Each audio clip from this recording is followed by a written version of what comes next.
Yes, we can, Dominic. Yes. Good evening. No, I say good evening because in South France it's 9 o'clock and 30. So hi Tanya and hi Mike. Hello.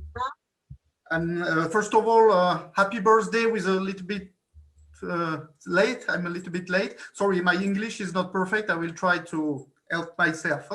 I'm a little bit intimidated to talk to you because I'm a big Bond fan, you know. And first of all, thank you for that. Oh, you're welcome. Yes, 1 year before I ordered that 1 year before, something like that.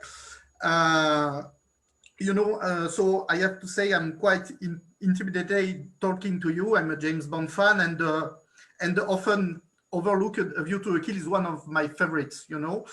And it's the same thing for the character of Stacy Sutton. I am a number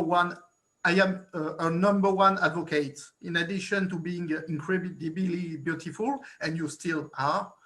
I find her endearing, courageous, strong, and it's thanks to her that Bond can kill Zorin in the end of the movie, you know, because she jumped on Zorin and it make the ship crash on the bridge, you know. So for me, she everything in the movie.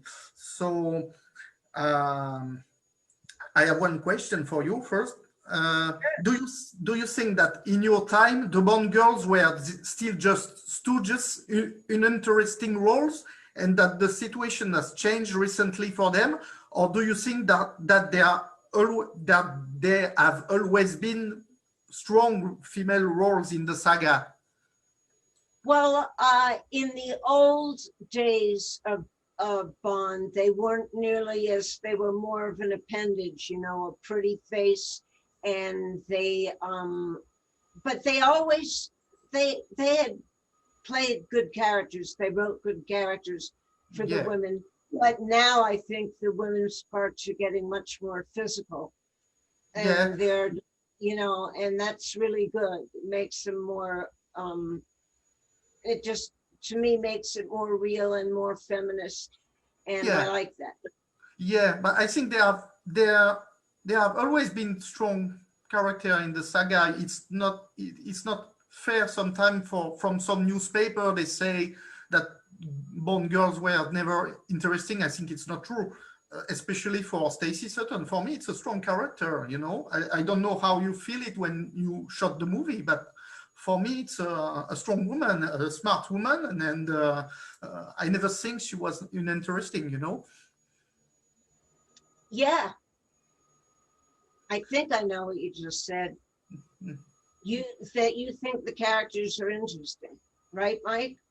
Yeah, I think it's a legend to say that Bond girls before were not. Maybe they are more interesting now, but they have always been, you know. Yeah, I think they've always been interesting. And they're more aggressive. And I have a second thing to tell you.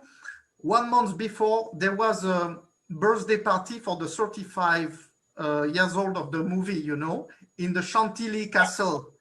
And I was there, you know. So first they made an event, they make the visit of the castle. And on the evening, they made a projection of the movie in the park of the castle, you know, and it was amazing. There were 500 persons in the park to see that movie, that 35 years old movie, and it was amazing to see back that movie in such condition, you know, in the old-fashioned way, you know. Oh yeah, I bet that was fun. Yeah, that was fun, and to see you on the big screen, it was amazing, you know. Yeah, right. It's a world of difference. To me, the Bond movie should be watched on the big screen because there's so much action adventure. I think it's a lot more fun to go to the movie theater. Yeah. Than watching it at home. I mean, you know. But it was a lot of emotion to look this movie in the park of the castle where the movie was shot. You know, where you shot the scenes with Roger, and tonight. It's a lot of emotion for me to talk with you. Oh, yeah. Oh, yes, I feel shy, you know, because it's amazing for me. I know you speak English very well, but for some reason I didn't get that last thing you said. Sorry? He said he was feeling shy, that he's very honored to talk to you. Yes, yes. Oh, it's a pleasure to talk to you too. Are you kidding? Thank you. And how are things going where you live, by the way, with the pandemic? In the South France, they are getting worse, but I live in a 150,000 people city named Toulon. It's a harbor city. It's not a big city, so we have to wear the mask outside, but the restaurants and bar are still open, you know. So They are. yeah, it's okay for us. It's okay. What is hard for me is I cannot travel. I'm someone love to travel, and now I cannot travel anymore. But the more important it is to save people, you know. Absolutely. Our restaurants still aren't open, most of them. Most of them aren't open. And if they do, they open them on the sidewalk. Yeah. More like France, they're actually on the sidewalk because they don't want people inside the space. But there's a few open in New York with 25% capacity. But to tell you the truth, I wouldn't go. I'm that paranoid. I don't want to take a chance. And for a meal out, no way. I'd rather, order in something than go out.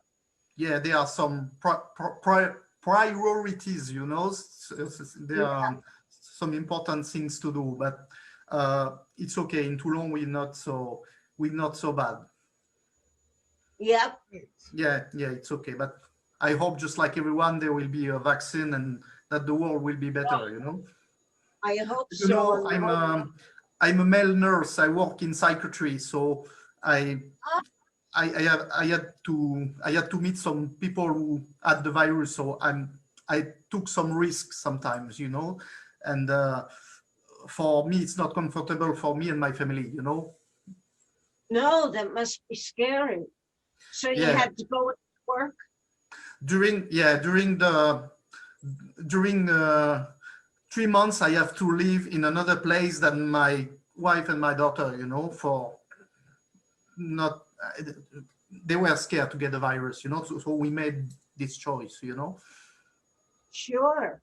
I bet we call them first responders, people like you.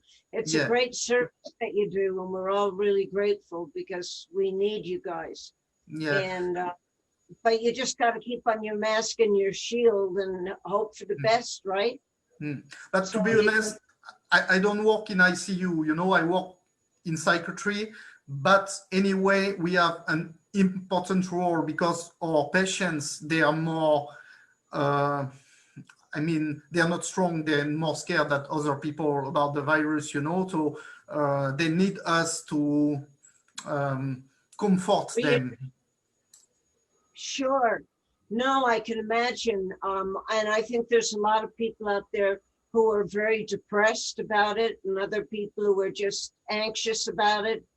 And everybody's going through, this is so new. This has never happened in my life anyway. And so everyone's getting used to it, trying to, but it's very alienated. You can't see your friends. You can't go out and have a bite with them.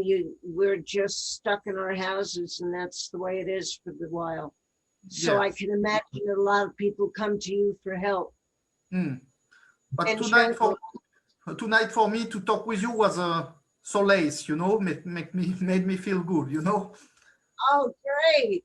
Yeah, great and to talk to you. I hope I will have that occasion again on Zoom. Great, absolutely. Come back anytime. Thank you. That's all what I had to say tonight. Bye-bye, Mike, and bye-bye, Tanya. Bye-bye. Thank you.